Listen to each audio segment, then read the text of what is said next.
man die gelooft in God. Dus het is in handen van God en ik doe mijn best. En de rest is in de handen van God. Dus ik ga af op de voorzienigheid van Allah subhanahu wa ta'ala. In Utrecht is vannacht een dode gevallen bij een schietpartij. Bij een schietpartij in IJsselstein is een man om het leven gekomen. Au cœur des Pays-Bas, une affaire judiciaire hors norme secoue le pays. En février 2024, le grand public retient son souffle face au verdict tant attendu concernant le leader de la plus grande organisation criminelle néerlandaise. Over the 6 years of the trial, nearly everyone connected to this case had to be placed under police protection.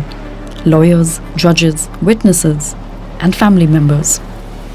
Cette histoire, digne des plus grands thrillers, dépasse l'imagination au point où même Netflix la jugerait trop surréaliste.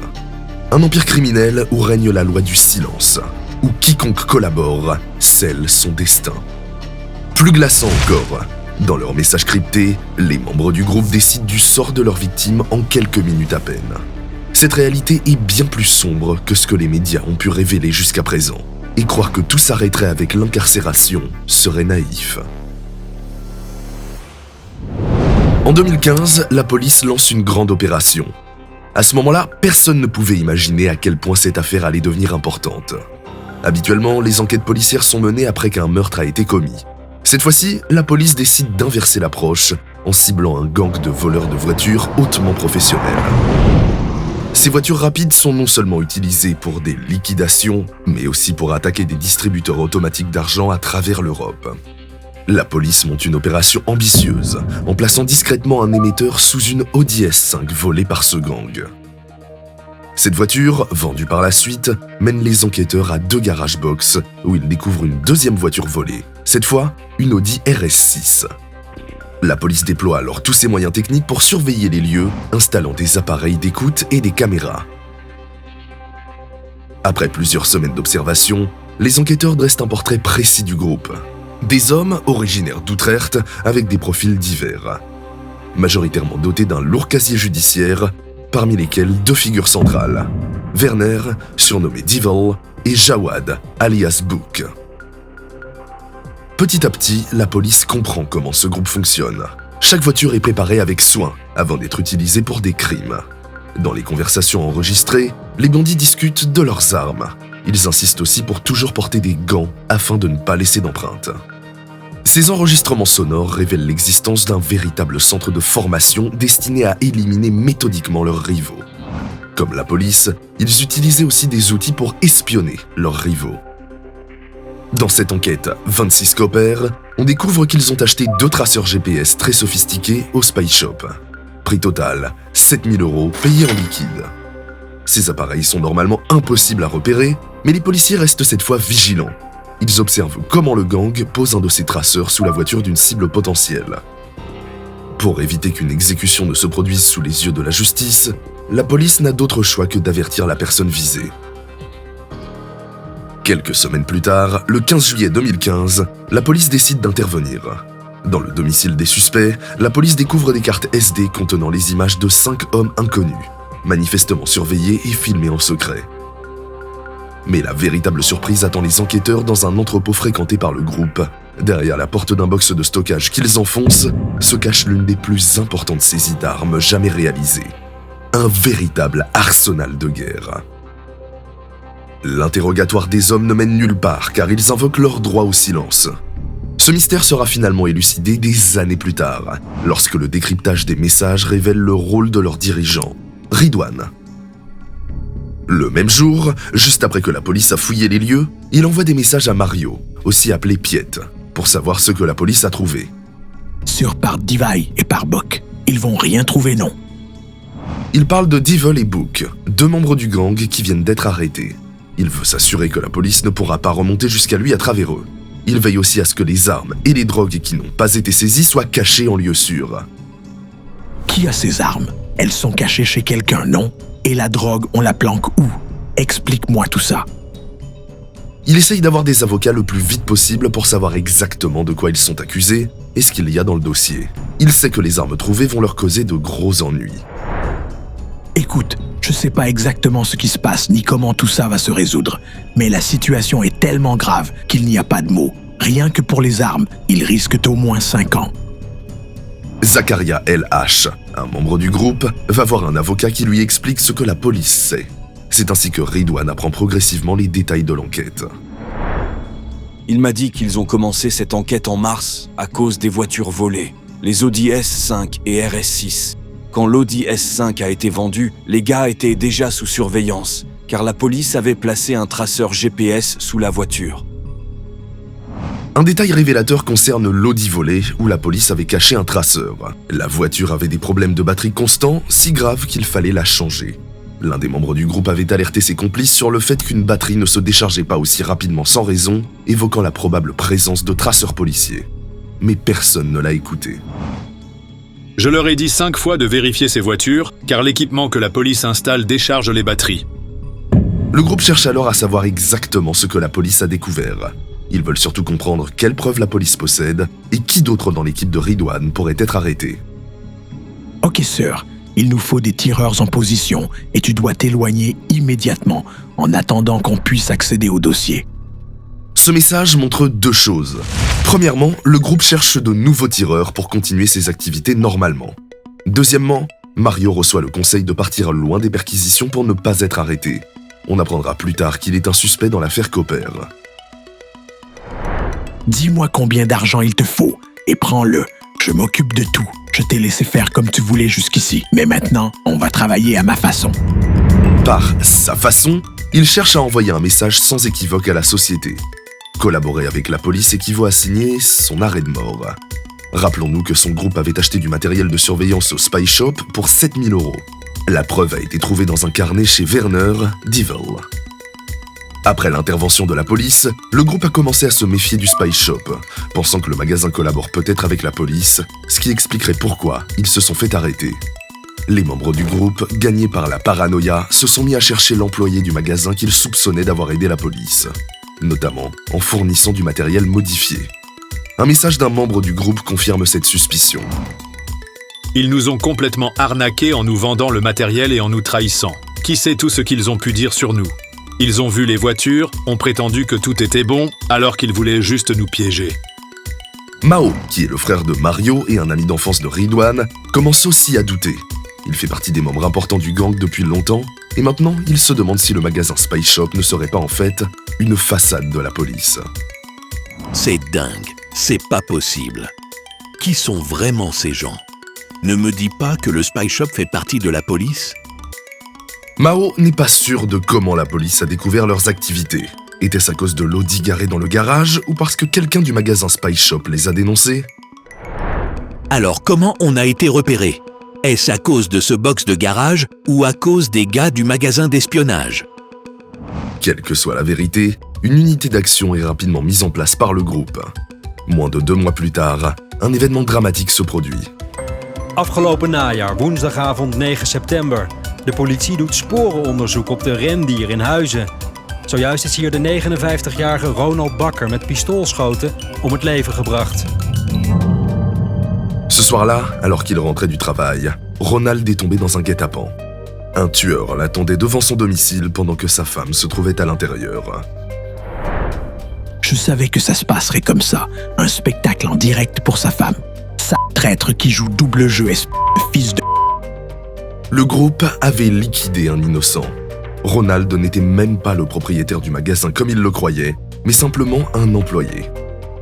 Le groupe considère qu'acheter du matériel d'espionnage dans des magasins est trop risqué, car les employés peuvent facilement collaborer avec la police. Il suggère donc de fabriquer leur propre traceur GPS à l'avenir. Il faut comprendre que les gens aiment conclure des affaires et gagner de l'argent. Ils trouvent cool de côtoyer des criminels, mais dès que la police les interroge, ils révèlent tout. Ce ne sont que des commerçants ordinaires qui veulent les avantages sans les inconvénients. La seule garantie, c'est de fabriquer tes propres traceurs, car à part toi-même, tu ne peux faire confiance à personne.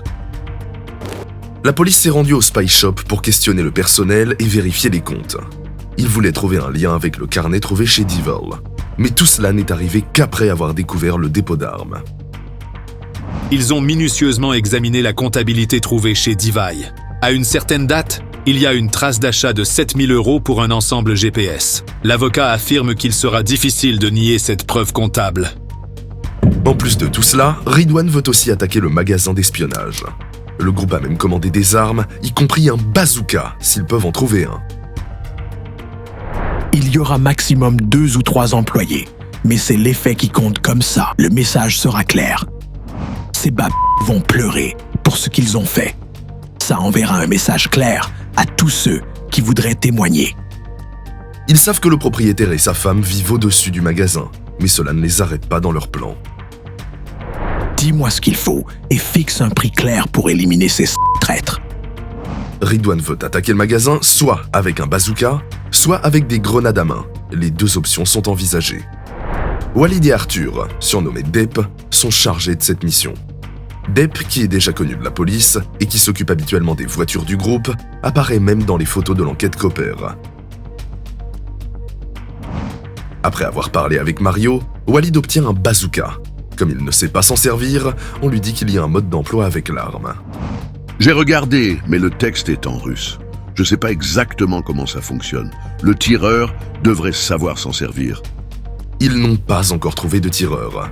En attendant, ils doivent cacher la voiture volée dans un garage, car c'est trop risqué de la laisser dans la rue. Ridwan s'énerve parce que malgré tout l'équipement qu'ils ont, rien n'avance. Si vous y allez pas aujourd'hui, il faut mettre la voiture dans un garage. C'est trop risqué de la laisser dehors avec la police, les voleurs et tout ça. La voiture a coûté 4 500 €. Trouvez un garage rapidement. L'autre s'est énervé contre moi. On amène des voitures, des motos, des grenades, un bazooka. Tout ça coûte une fortune et toujours rien. Sœur, c'est vraiment difficile de trouver un garage immédiatement. Ouais, je comprends. Mais je trouve vraiment personne qui accepte de le mettre à son nom. Arthur, Depp, a dit qu'il ne pouvait pas trouver de garage tout de suite et qu'il fallait donc agir rapidement. Au début, ils devaient recevoir 5 000 € chacun, mais Depp a averti Mario que c'était très risqué.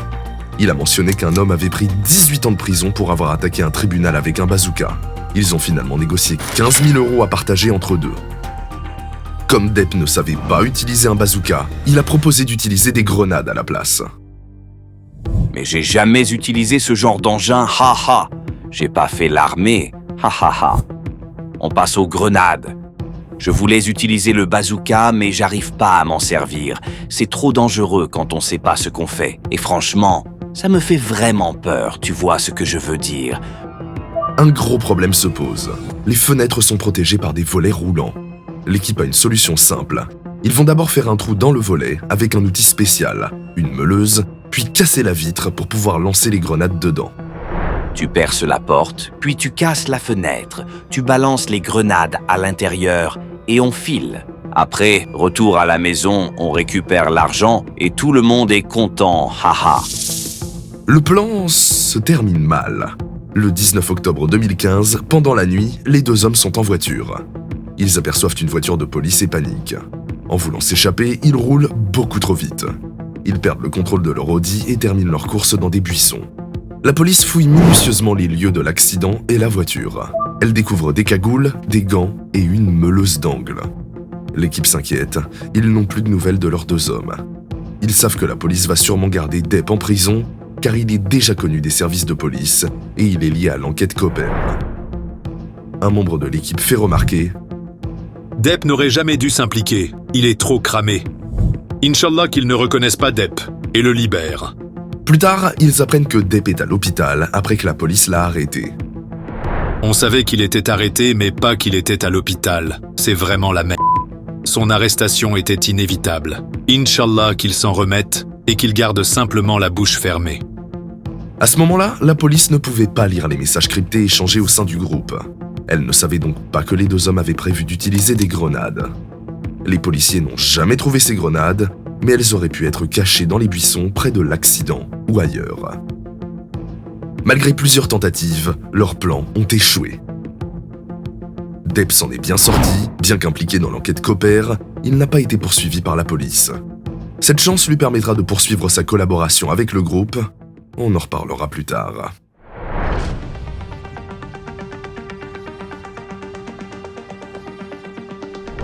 Revenons à l'enquête Cooper, une affaire qui marque un tournant décisif.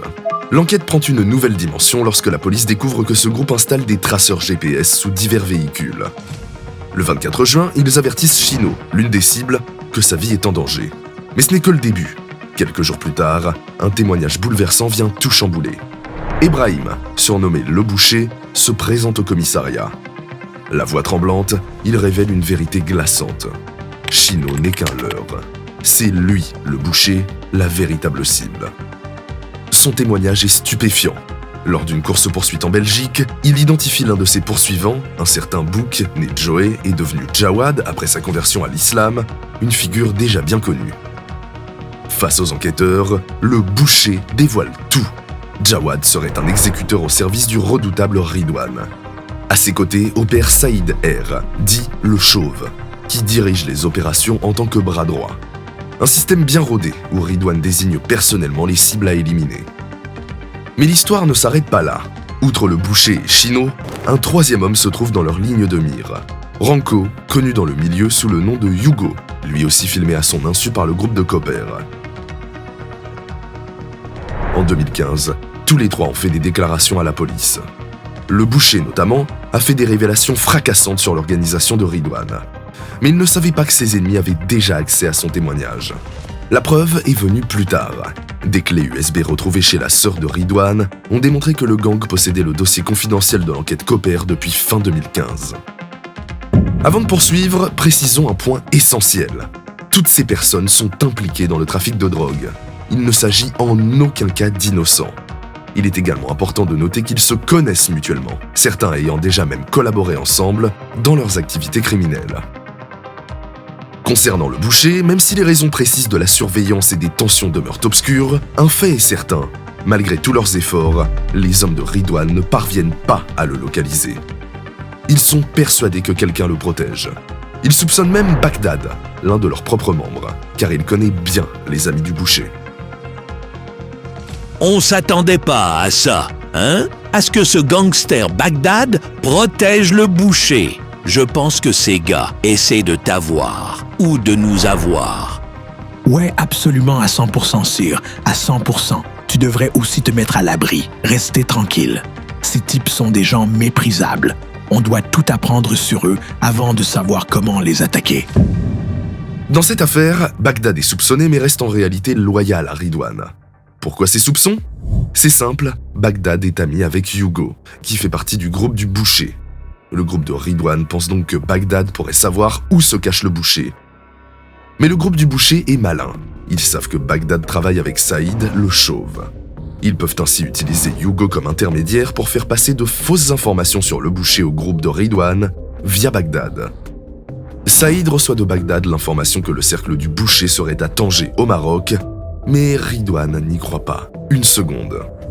Ils vont certainement tenter quelque chose, car ils savent qu'on laisse jamais tranquille une balance. Tu vois, ils font que transmettre de fausses informations, rien d'autre. Hugo va appeler Bagdad depuis Tanger, en prétendant qu'il était là-bas avec un tel et un tel. Même un imbécile verrait que c'est des Ridwan et Mao pensent que le groupe du boucher les voit comme des ennemis et pourrait vouloir les éliminer. Maintenant, je comprends. Pour eux, c'est pas une question de balance. Ils nous voient comme des ennemis. Alors, ils se permettent de dire n'importe quoi aux flics, soi-disant pour leur sécurité. Exactement. Ils pensent être couverts. Donc si jamais ils nous éliminent, ils prétendront que c'était de la légitime défense. C'est un plan bien calculé. Le 14 janvier 2016, lors d'une audience préliminaire de l'enquête Koper, on apprend que tous les proches du boucher vont témoigner. Les messages reprennent le lendemain. Hugo et Chino ont aussi fait des déclarations, donc tous les trois. C'est crucial que ces gars soient éliminés, parce qu'ils nous trahissent ouvertement en ce moment. Très grave, sûr. Il faut qu'on en discute sérieusement car c'est une véritable guerre maintenant. Ils ont même les adresses de tout le monde, y compris celle de ma mère. Ils nous trahissent ouvertement. Même les journaux et les sites web disent que c'est du jamais vu, que ça ne s'est jamais passé comme ça. À cause d'eux, nos gars se sont fait attraper. Ils préparent beaucoup de choses, vraiment beaucoup. Ils sont couverts par les flics, donc même s'ils nous descendent en public, ce sera considéré comme de la légitime défense. Un nouvel événement aggrave la situation. Le 19 janvier 2016, la police trouve une camionnette suspecte. À l'intérieur, ils découvrent un système pour filmer en cachette et une carte mémoire. Sur cette carte, il y a des photos de surveillance de Jawad F, surnommé Bol, le neveu de Ridwan. La police prévient Jawad qu'il est peut-être en danger. Aussitôt, Jawad contacte son oncle Ridwan pour l'avertir. Salam, mon frère, tout va bien? 2 policiers de l'unité d'enquête nationale sont passés chez moi tout à l'heure pour le dossier 26 Vosbergen. Ils m'ont montré des photos de moi trouvées chez certaines personnes. Ils m'ont averti que je suis probablement sur une liste noire et que je dois être vigilant. Ils m'ont demandé quel véhicule je conduis et si je connais les traceurs GPS. Je leur ai dit que je savais rien de tout ça, que je connaissais même pas ces traceurs. L'un d'eux m'a alors expliqué ce que c'était et m'a conseillé d'y faire très attention. L'équipe, choquée par cette menace, cherche à savoir qui est derrière tout ça. Mohamed El A, qui fait partie du groupe, pense que le boucher pourrait être responsable. Si on trouve des pistes menant à ce on n'a qu'à prendre un membre de sa famille. On l'enlève et on le fait disparaître pour de bon. Il y a des endroits en Belgique où on peut faire disparaître quelqu'un complètement, dans un bain d'acide. À ce moment-là, le groupe était persuadé que le boucher orchestrait cette surveillance, bien que la réalité s'est avérée plus complexe. Mais c'est une histoire pour une autre fois. Plus révélateur encore, le nom du boucher revenait sans cesse dans les conversations de l'équipe. Dans ce milieu, partager des informations avec des ennemis de Ridwan est très dangereux. Seul le silence offre une véritable protection. Malheureusement, Samir, aussi appelé Hak, n'a pas respecté cette règle. Selon le tribunal, il entretenait des liens avec le groupe du boucher. Cette situation a créé des tensions qui ont mal tourné, comme nous allons le voir.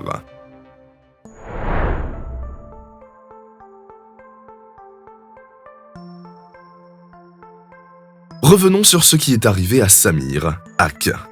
Nous en avions déjà parlé dans une vidéo précédente. Le 17 avril 2016, un dimanche matin en apparence banal, Samir s'apprête à partir de chez lui en compagnie de sa fille âgée de 7 ans. Comme à son habitude, il compte l'accompagner au cours de Coran à la mosquée, un rituel qu'ils accomplissent chaque semaine. Cependant, Samir ne se doute pas un instant que cette journée scellera tragiquement son destin. À côté de sa résidence, une BMW M5 est garée, occupée par 2 hommes masqués et gantés. L'un d'eux, prénommé Bowie, sort brusquement du véhicule dès que Samir se positionne derrière le volant de sa Volkswagen. Sans avertissement, une rafale de coups de feu éclate, provenant à la fois de l'avant et du côté sous les yeux terrifiés de sa fille, assise à ses côtés. Par miracle, la petite fille parvient à s'en sortir indemne, malgré la projection des éclats de verre près de son visage et de son oreille. Prise de panique, elle se met à courir en direction de l'appartement, criant de toutes ses forces « Papa, papa !» Plein d'adrénaline, les 2 protagonistes tentent de s'enfuir à bord de leur BMW, mais sont confrontés à un problème inattendu de démarrage. Incapables de faire partir le véhicule, ils sont contraints d'abandonner leur plan initial et de prendre la fuite à pied.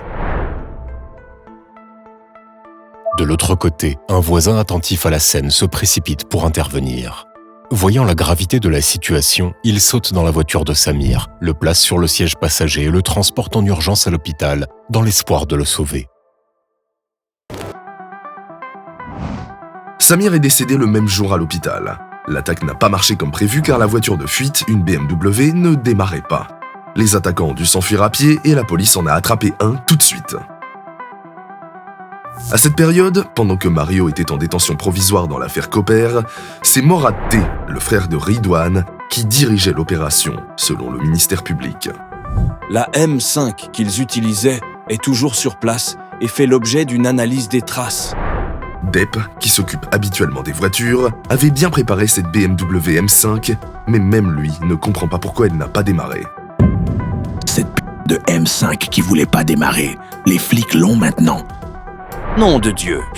Serre, maintenant c'est grave. Cette voiture, je la démarrais et la conduisais sans aucun problème. Je comprends vraiment pas. Je l'ai garée là-bas et s'il y avait eu des problèmes de démarrage, je te l'aurais signalé immédiatement, Serre. Les messages révèlent qu'Ashraf B était chargé de la surveillance de la victime. Son chef Morad était très content de son travail et l'a souvent félicité.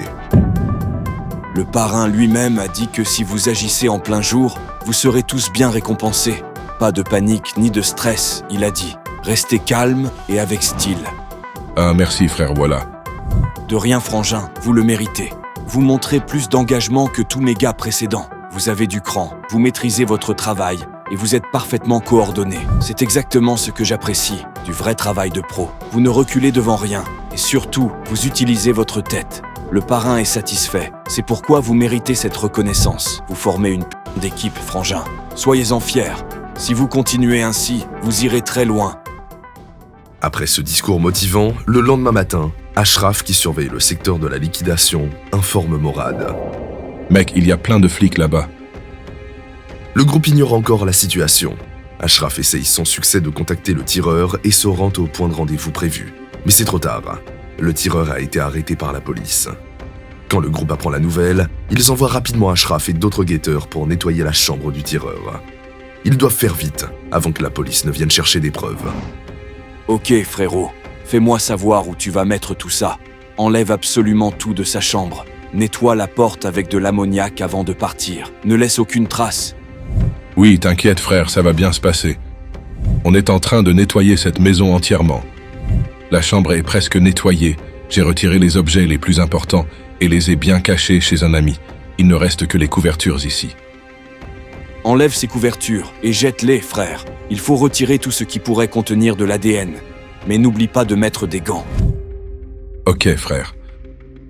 Ridwan reçoit tous les détails de ce qui se passe. Frère, je n'ai toujours pas de nouvelles d'eux. Les gars sont en train de nettoyer sa maison et d'enlever tout ce qui s'y trouve. La maison a été nettoyée et l'équipe d'observation dont Ashraf a reçu son paiement. Toutefois, un problème crucial demeure. La BMW M5 n'a pas démarré, donc les tireurs n'ont pas pu prendre leur deuxième voiture, une Audi, pour effectuer le transfert prévu. La situation est urgente car le suspect arrêté par la police détient la clé de l'Audi. Il faut vite s'en occuper avant que la police ne fasse le lien entre les deux voitures. Le guetteur vient de m'informer qu'un des tireurs avait la clé de la voiture de transfert. Assure-toi que cette voiture soit complètement brûlée. Le groupe a proposé à Deb de faire une nouvelle clé pour déplacer l'Audi dans un garage avant de la brûler. Mais ils ont dû abandonner cette idée car ils n'avaient pas assez de temps. Un article de presse publié quelques jours plus tard confirmera ces faits.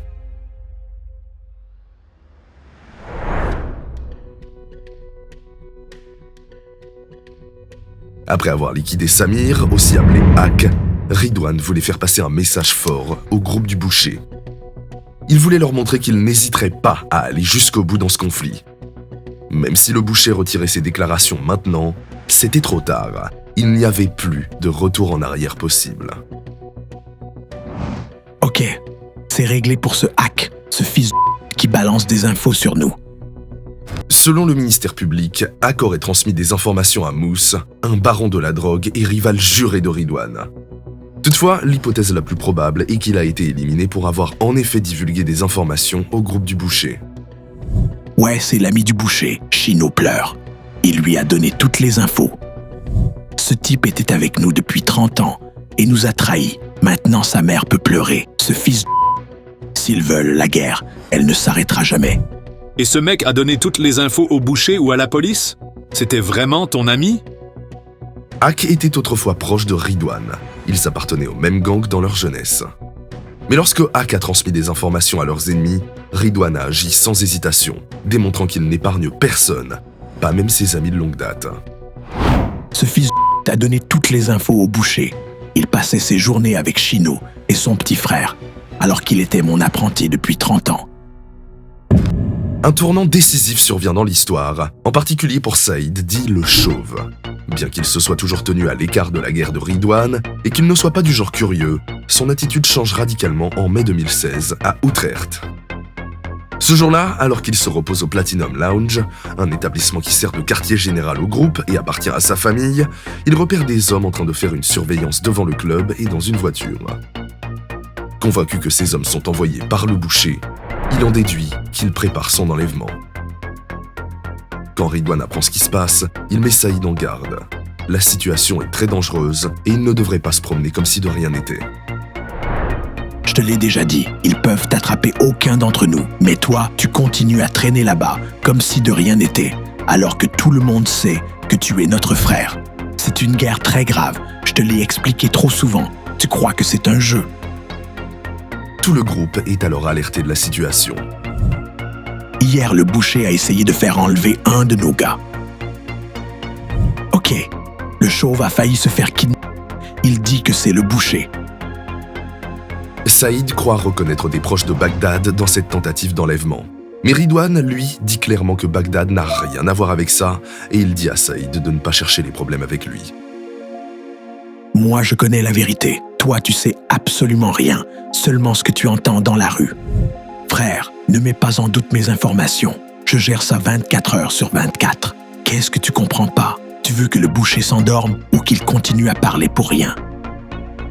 Ne pouvant pas trouver le boucher, ils décident alors de se concentrer sur Hugo, Chino et le frère de ce dernier. Ok, tout est prêt. Si possible, on s'occupe de Hugo, Chino et son petit frère en même temps. Au besoin, je mettrai 2 équipes le même jour. Les hommes de main exigent un paiement à l'avance, mais Ridwan refuse catégoriquement, comme le montre un message envoyé à Mao. Ils veulent de l'argent à l'avance, mais ça marche pas comme ça. Je vais m'occuper des tireurs moi-même, c'est mieux. Et c'est très clair, s'ils réussissent pas à faire dormir quelqu'un, ils seront pas payés. L'objectif est simple, faire peur au boucher pour qu'il ne parle pas au juge pendant les prochaines audiences. Ils ont même peur de leur ombre. Le boucher va se dessus quand ils seront partis. Haha, ils tremblent déjà de peur. Personne ne lèvera le petit doigt pour ces peut-être quelques-uns de leur Hugo, mais à Utrecht, ils n'ont aucune chance. Le 29 mai, le groupe fait sa première vraie tentative pour capturer Hugo. Il est chez lui ce soir-là et ne veut pas sortir. L'équipe de Ridwan a alors une idée, demander à son ami Bagdad de le convaincre de quitter sa maison. Inch'Allah que tout se passe bien. Espérons qu'il sorte de chez lui, Inch'Allah. Ok, je vais envoyer un message à Bagdad pour voir s'il peut arranger ça sans qu'il sache ce qui se passe. Tu peux appeler Hugo pour lui demander de venir te rejoindre. Dis-lui que c'est urgent. Une fois qu'il sera avec toi, demande-lui s'il connaît quelqu'un qui cherche à acheter de la drogue, s'il te plaît. Mais dépêche-toi s'il te plaît, tu risques rien, mon frère. Saïd tient Ridwan régulièrement informé des réponses qu'il reçoit. Je le pousse à agir rapidement. Finalement, Hugo rencontre Bagdad et ils vont dans un café-bar grec situé dans une rue d'Utrecht où il y a beaucoup de commerces et de passants. À cause de tout ce monde, ce n'est pas un bon endroit pour une attaque. Hugo est saoul et a besoin que quelqu'un le ramène chez lui. Les tireurs l'attendent justement là-bas. Ridwan espère que ce sera Chino qui viendra chercher Hugo. Comme ça, ils pourront s'occuper des 2 en même temps. J'espère qu'il est avec Chino, c'est Inch'Allah que Chino le ramène chez lui. Frère, il est saoul et Chino n'est pas avec lui. Frère, ne laisse surtout pas Bagdad le ramener à la maison, sinon Bagdad va dormir aussi. Ces tireurs font dormir n'importe qui. Ok. Ridwan indique fermement à Saïd que Bagdad ne doit en aucun cas raccompagner Hugo chez lui, car les tireurs ont pour ordre d'abattre quiconque se présentera sur place. Frère, je suis ici avec lui. Il dit que tout ce que raconte le boucher, c'est des Il affirme n'avoir rien gagné avec lui et doit comparaître le 30 juin au tribunal d'Amsterdam. Frère, ne ramène surtout pas cet homme à la maison. S'il te plaît, ne fais pas ça. Pourquoi, frère? S'il te plaît, ne fais pas ça. Ne le ramène pas chez lui. Écoute-moi, tu es mon frère. Frère, s'il te plaît, ne le ramène pas. Cet homme voulait me tuer. Frère, qui ramène cet homme chez lui? Tu sais qui va le ramener chez lui? Non, frère. Je crois qu'il prendra un taxi. Écoute-moi bien et comprends. Ne le ramène pas chez lui. C'est la dernière fois que je te le dis, mon frère. Finalement, ils doivent annuler le plan car il y a trop de policiers près des tireurs. Les tireurs sont donc obligés de partir sans agir. Il y a trop de flics près des tireurs. Rien ne sera fait aujourd'hui. Après ça, l'équipe veut agir vite et prévoit d'attaquer une semaine avant le Ramadan. Ils sont pressés car le groupe du boucher doit bientôt témoigner dans l'affaire Cooper. Pendant ce temps, Nabil, que tout le monde connaît dans le quartier, surveille la maison de Hugo. Il est important de se souvenir de Nabil car ses actions vont bientôt créer une onde de choc dans le monde souterrain néerlandais. On dit que Chino veut retirer ce qu'il a dit à la police, mais à ce stade, ça ne change plus rien. Mais j'ai entendu dire que Chino va retirer ses déclarations. Ça serait pas mieux d'attendre pour le punir après? Ce serait mieux ainsi. C'est des... Il faut les punir. C'est tout. Je me fous de leurs déclarations. C'est de la... Ils n'auraient jamais dû mentionner mon nom. Nabil continue de chercher où se trouve Hugo, qui s'est apparemment réfugié en Espagne. Le 21 juin, ce dernier décide de revenir aux Pays-Bas. Malheureusement, il ne sait pas qu'il ne lui reste plus que 48 heures à vivre. Une fois Hugo rentré chez lui, les tireurs ont tenté de l'attirer à l'extérieur en brisant une fenêtre. Mais leur stratégie a échoué. La femme de Hugo a appelé la police parce qu'elle avait peur que quelqu'un attaque son mari. Elle savait qu'il était menacé car il devait témoigner dans l'enquête Copper. Le lendemain soir, un ami vient voir Hugo chez lui pour regarder la fenêtre qui a été cassée. Il décide d'aller se promener. Nabil, qui les observe, envoie tout de suite un message à Saïd. Peu après, 2 hommes masqués arrivent à scooter. Hugo tente de s'enfuir en courant, mais sans succès. C'est ainsi que sa vie prend fin. Après cette liquidation, il nettoie soigneusement toutes les traces, pour ne pas éveiller les soupçons. Nabil fait d'abord semblant de mener une soirée normale en allant manger au McDonald's et en passant au Platinum Lounge. À minuit, Mohamed, le frère de Saïd, donne à Nabil un sac contenant une veste, des gants et des balles. Ces objets viennent de Bagdad El-H, qui gère la planque des tireurs. En faisant cela, Bagdad montre clairement de quel côté il est. Nabil commence alors à faire disparaître toutes les preuves. La veste a été mise dans la grande poubelle, ils la ramasseront demain. Les balles ont été nettoyées et jetées dans la rivière. Ensuite, Mohamed aide Nabil à découper 2 armes en morceaux et à les jeter dans l'eau. Plus tard, l'enquête révélera que ces armes ont servi à la liquidation de Ranko, aussi connu sous le nom de Hugo. La police a trouvé chez lui une convocation pour témoigner le 30 juin, mais il ne s'y rendra jamais. Et comme nous le verrons, il ne sera pas le seul à manquer son rendez-vous avec la justice dans cette affaire Copper.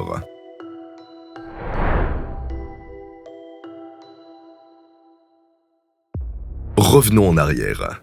Le groupe de Copper prenait des vidéos secrètes de personnes qu'ils voulaient cibler. Un jour, ils ont filmé un homme qui sortait du McDonald's. On l'appelait Happy dans le milieu. 3 jours avant que la police ne fasse ses perquisitions, Jawad, aussi appelé Book, un membre important du groupe, discute avec Ridwan. Je réfléchis à qui on pourrait éliminer le plus vite.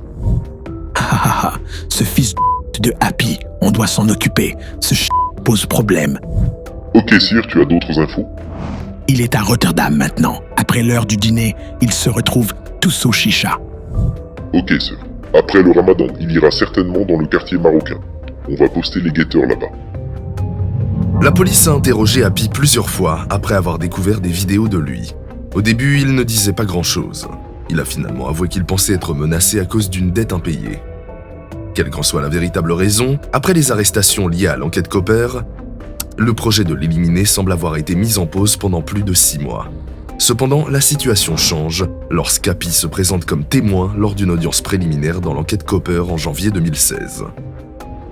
Des membres du groupe de Ridwan étaient assis dans le public au tribunal. Leur mission était simple, rapporter en direct ce que disaient les témoins. Ce Happy avait vraiment peur. Il a exigé que rien n'apparaisse dans le dossier s'il parlait. Il dit que ce ne sont pas des petits joueurs. Témoin Happy. Il voulait parler sans microphone, sans enregistrement audio. Ils ont tenté de le placer sous protection. En janvier 2016, Mario, qui n'était pas encore arrêté, écrit à l'un de ses hommes au sujet d'Happy. Ok, frangin, ce mec est hyper vigilant. Donc sois prudent aussi. Essaie d'être le plus discret possible.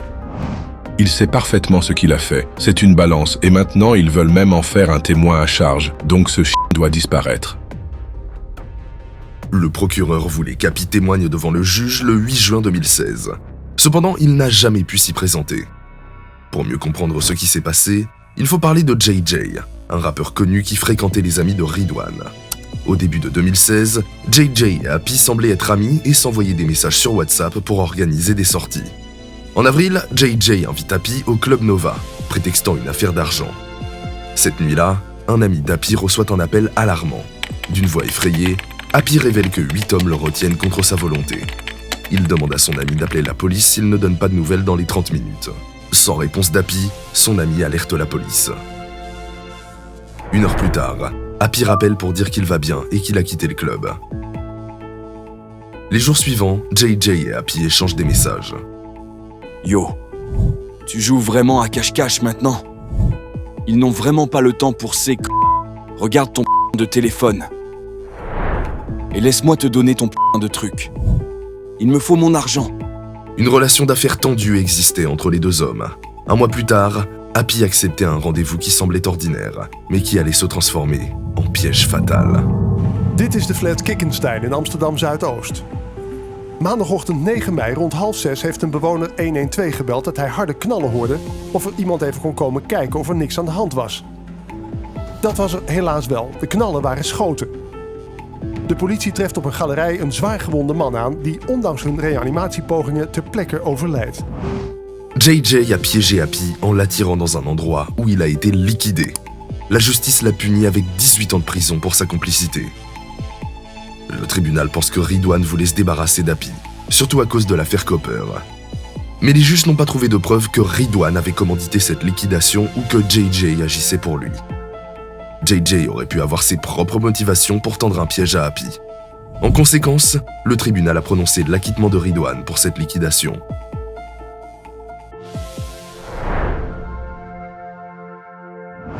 Le groupe de Ridwan n'avait pas que des ennemis à craindre. Des journalistes et des blogueurs causaient aussi des problèmes en parlant trop de leurs activités secrètes. Martin Koch était l'un d'eux. Sur son blog Vlinder Scream, il écrivait tout ce qu'il savait sans rien cacher. Il a été le premier à publier des informations venant directement du milieu souterrain. Sans peur, il a même publié des photos de Ridwan et révélé que celui-ci dirigeait le groupe Copper. C'était un gros problème pour Ridwan, car à cette époque, personne ne le connaissait et il voulait justement rester dans l'ombre. Il faut vraiment faire quelque chose au sujet de ce de Vlinder. Tout est disponible sur Internet depuis qu'ils ont tiré sur la voiture de ce De toute façon, j'ai des gars qui seront là-bas. J'ai juste besoin d'une photo de ce puisque tous ceux qui le connaissent sont en prison. En novembre 2015, des personnes ont tiré sur la maison et la voiture de Martin. Malgré cette menace claire, Martin a continué à publier ses articles. En juillet 2016, il survit miraculeusement après qu'une bombe a été découverte sous sa voiture. Il dit alors à la police que le groupe Copper pourrait être responsable. En décembre 2016, il effectue ce qui sera sa dernière sortie. Au moment où il va vers sa voiture, quelqu'un sort des buissons et met fin à sa vie. Le public connaît déjà cette affaire, mais un détail important était resté secret. Le rôle de deux guetteurs, Ashraf et Anwar B. En 2018, Anwar est en prison au Maroc. Là-bas, il parle aux enquêteurs et donne beaucoup d'informations sur le groupe de Ridwan. Dans sa déclaration à la police, il dit qu'il n'a rien à voir avec la liquidation de Martin. Il affirme que tout ce qu'il sait vient de son ami Ashraf, qui lui a confié que c'est Ridwan qui avait donné l'ordre. Anwar prétend n'avoir aucun lien avec l'opération, mais les messages PGP qu'il a reçus de Ridwan juste après la liquidation montrent le contraire. Salam, tout va bien? Les vêtements sont tous brûlés, les voitures doivent être soit cachées, soit détruites, et donc il faut y mettre le feu. Les données de géolocalisation de son téléphone prouvent qu'Anwar se trouvait à proximité de la scène du crime. Pour se protéger, il a accusé ses amis d'être responsables. Mais le tribunal n'a pas cru son histoire et a rejeté ce qu'il disait.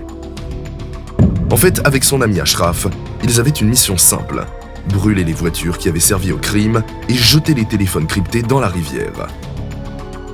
Au Maroc, Anwar a fait des déclarations pour essayer de se protéger, mais cela s'est retourné contre lui. Il a ensuite écrit des lettres en disant qu'on l'avait forcé à parler sous la torture, mais personne ne l'a cru. Plus tard, sa sœur a dit qu'il regrettait d'avoir parlé et nommé certaines personnes, et qu'il essayait maintenant de corriger ses erreurs. Nous avons vu 5 liquidations. Maintenant, nous allons parler du dernier, le plus important de tous.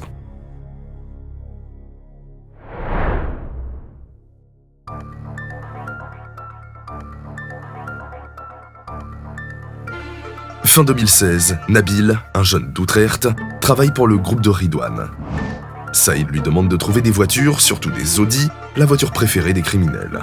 Nabil sait très bien que ces voitures vont servir à suivre des gens et à commettre des liquidations. Selon lui, les voleurs procédaient en prenant rendez-vous avec les vendeurs qui proposaient leurs voitures sur Internet, puis dérobaient les véhicules durant la nuit. Nabil a acquis 2 voitures volées, dont une Audi A5, auprès d'un vendeur local, avant de les livrer à l'organisation de Ridwan, munie de fausses plaques d'immatriculation. Le plan est clair. D'après les messages, Ridwan veut éliminer Khalid, surnommé Imo, parce qu'il a donné des informations à ses ennemis. Ok, il faut l'invalider. C'est mieux pour lui. C'est qui balance des infos. Mohamed, le frère de Saïd, dit à Nabil de suivre Imo et de le prendre en photo. Ces photos aideront les tueurs à le reconnaître. Imo, n'est-ce pas le frère du gros qui vient chez nous avec son Audi A3, celui qui aime faire le malin? Nabil parle du Platinum Lounge, qui sert à la fois de quartier général pour le groupe et de lieu de rencontre pour les habitants du quartier, notamment Imo et son frère. Le 8 janvier 2017, Nabil y photographie Imo. Ne pouvant pas prendre de bonnes photos avec son téléphone crypté, il utilise son iPhone. Je fais les photos avec mon iPhone parce que l'autre téléphone les prend mal. J'ai envoyé des photos à Saïd. Quand Saïd a vu les photos, il ne savait même pas qui était Imo. Salam. Qui est Imo de la photo que Nabil vient de m'envoyer? Ridwan avait besoin de ces photos, frère. Est-ce que c'est ce Pee-wee? Non, c'est quelqu'un d'autre. Il a demandé à avoir sa photo. Ce gars vient d'Overvet. Ce gars travaillait avant au coffee shop Malabata et a transmis des informations à certaines personnes. Ridwan reçoit ensuite la photo. Ok, merci sûr. Tout est prêt. Imo ne se doute de rien. Il continue même de venir au Platinum Lounge sans savoir que des gens préparent secrètement sa liquidation. Le 12 janvier, les tueurs se postent devant la maison d'Imo dans une Audi A5. Mais ils commettent une erreur fatale.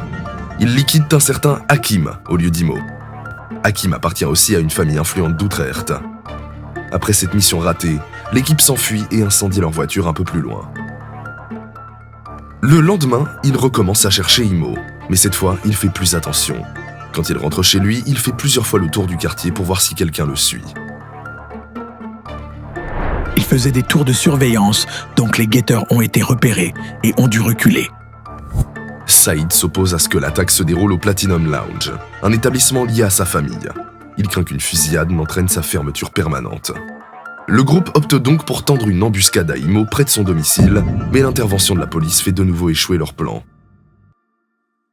Un nouveau problème survient. La famille de Hakim a reconnu la voiture utilisée dans la liquidation, l'Audi A5 que Nabil avait fournie.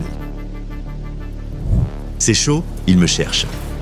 La voiture utilisée hier, ils l'ont reconnue. Pour se protéger, le groupe suggère à Nabil de créer une fausse histoire.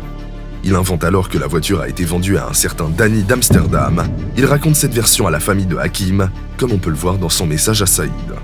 Frère, je leur ai expliqué la situation. Je leur ai dit que j'avais rencontré ce Hollandais à Amsterdam qui s'appelle Danny. Après, il m'a demandé si je pouvais lui trouver des voitures. J'ai répondu que j'allais me renseigner. Et une fois renseigné, j'ai trouvé quelqu'un. Nabil explique à la famille de Hakim qu'il a réagi dès qu'il a vu la voiture brûler dans les journaux. Il a essayé de joindre Danny en urgence et est même allé le chercher à Amsterdam, mais n'a pas réussi à le trouver. Ils ont menacé l'intermédiaire, lui disant qu'il serait le prochain s'il était impliqué. Ils ne m'ont pas menacé directement, mais ils m'observaient attentivement pour détecter si je mentais. Je leur ai expliqué comment les choses s'étaient passées. Maintenant, ils attendent de moi que je retrouve Danny et que je découvre où il se cache. S'ils menacent, ce sera la guerre, frère, rien d'autre. Alors on se joindra aussi. T'as rien fait de mal. Et maintenant, il y a de la colère et beaucoup de questions. Qu'Allah te bénisse. Que la paix soit avec toi. Nabil finit par craquer et ne garde pas le secret. Il va voir le cousin de Hakim près d'Utrecht et lui avoue tout. C'est le groupe de Ridwan qui a liquidé Hakim. Le cousin est très surpris d'apprendre ça, car il s'entendait bien avec Ridwan et n'avait jamais eu de problème avec lui. Bien que le cousin devait garder le secret, Ridwan reçoit plus tard dans la journée un message vraisemblablement d'un membre de la famille de Hakim, qu'il transmet ensuite à Mohamed. Mes frères, un problème. Un petit qui a arrangé ses voitures, mes neveux l'ont embarqué. Il dit qu'il t'a vendu les voitures. Mais il a dit que si tu le mentionnes à Tahri, alors c'est fini pour moi.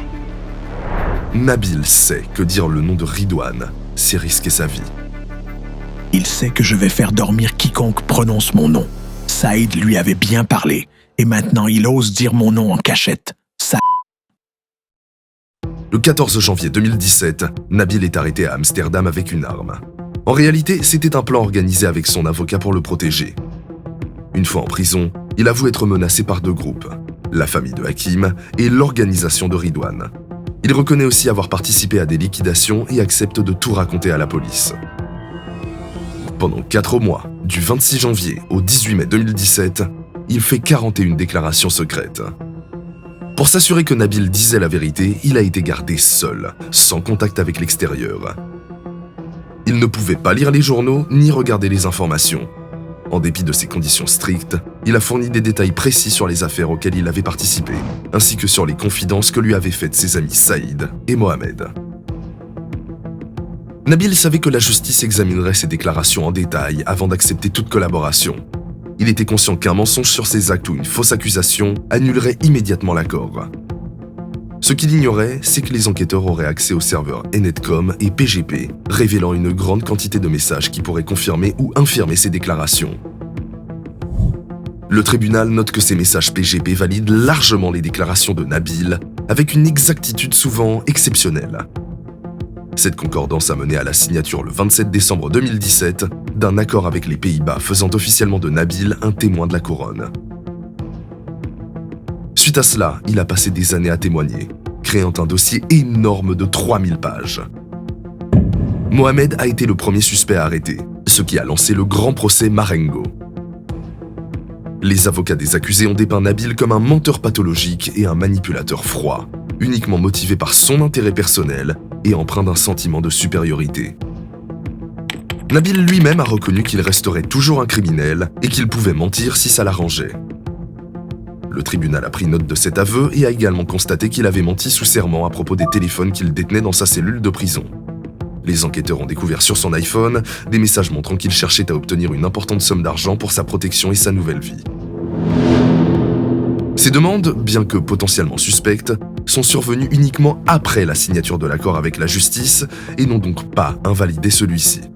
Le tribunal a par conséquent maintenu sa confiance en Nabil en tant que témoin fiable.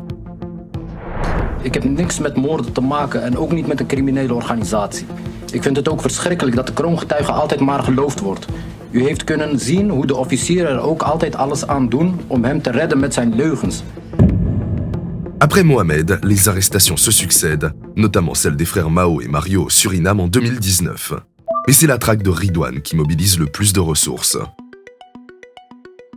En novembre 2017, la police néerlandaise lance un avis de recherche international pour attraper Ridwan. Pour augmenter leurs chances de le trouver, des policiers vont jusqu'à Dubaï en septembre 2018 pour travailler avec la police locale. C'était vraiment très important pour eux d'attraper celui qui était devenu l'ennemi public numéro 1 aux Pays-Bas. Malgré des années de recherches intensives menées par une équipe de 100 enquêteurs et spécialistes travaillant jour et nuit, Ridwan demeure introuvable. C'est la police de Dubaï qui réalise finalement la percée décisive. Le 16 décembre 2019 à 3h du matin, après des mois de surveillance minutieuse, les forces de l'ordre passent à l'action.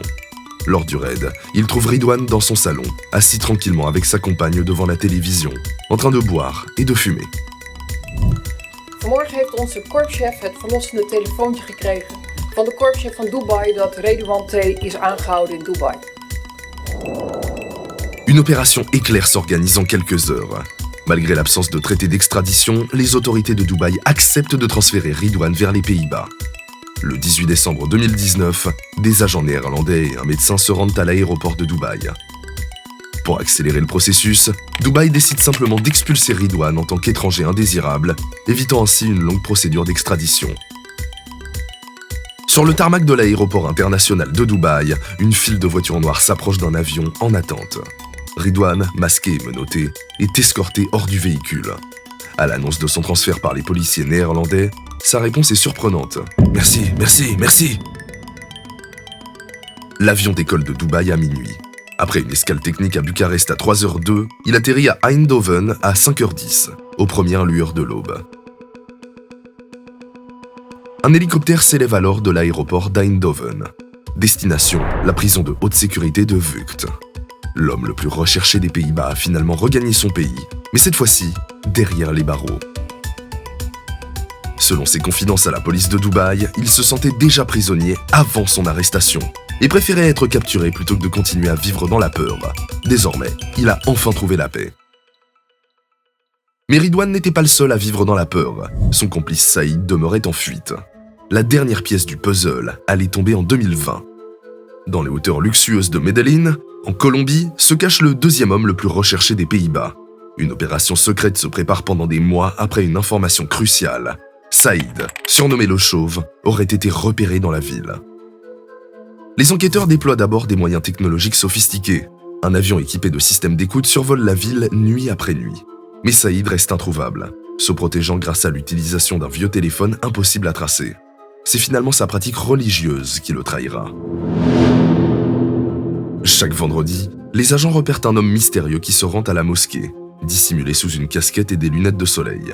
Même partant couvert, cette piste les mène jusqu'à un complexe résidentiel sécurisé. Pour confirmer son identité, les agents colombiens infiltrés louent des appartements à proximité et observent ses habitudes. Livraison régulière de repas halal et comportement extrêmement discret. La confirmation arrive enfin et, dans la nuit du 6 février, les forces spéciales colombiennes passent à l'action. Dans un dernier acte désespéré, Saïd tente de s'échapper en sautant d'une fenêtre située à 15 mètres de hauteur. En vain, les agents le maîtrisent rapidement et découvrent une réalité surprenante. Celui qui avait amassé des millions vivait comme un rat, terré dans un appartement sordide et malodorant. Même en prison, pendant le procès Marengo, le groupe maintient ses activités grâce à ses contacts extérieurs. En parallèle, les anciens membres du groupe Copper, arrêtés il y a près d'une décennie, approchent de leur libération. Dans le cas de Jawad, alias Bouk, sa libération prochaine a été compromise par la réouverture d'enquêtes sur des liquidations non résolues, où il est soupçonné d'avoir participé à 5 d'entre elles. Les autorités tentent d'empêcher la libération des complices présumés de Ridwan afin de prévenir toute nouvelle violence. Pour conclure cet épisode, le boucher n'a finalement pas échappé à son destin. Premier à avoir alerté la police sur la puissance grandissante de Ridwan et son groupe, ses déclarations sont devenues des preuves cruciales pour les autorités. Après la liquidation de son ami Ranko, alias Hugo, le boucher a mené une existence errante, conscient d'être surveillé. Il y a quelques années, lors d'un long séjour aux Pays-Bas, il avait été hospitalisé pour des problèmes cardiaques. Il avait ensuite quitté le pays, se séparant de sa famille pour leur sécurité.